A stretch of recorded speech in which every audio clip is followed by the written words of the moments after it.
This is going to be a video tutorial on how to enable or disable hardware-accelerated video decoding on the Telegram desktop app.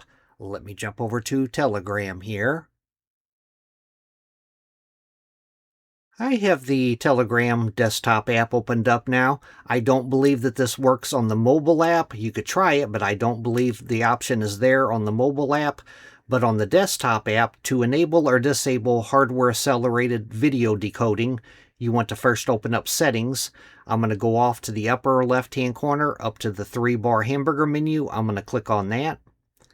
Then I'm going to go down to where it says Settings, and I'm going to click on Settings. Now in the Settings dialog box, you want to go down to where it says Advanced. Click on Advanced. Then under the Advanced section, you want to scroll all the way down toward the bottom to where you see the Performance section. And in the Performance section right here, Hardware Accelerated Video Decoding, mine is disabled. It's toggled off. By default, mine was toggled off. But to enable that, you just toggle that on. And to disable Hardware Accelerated Video Decoding, you just toggle it off.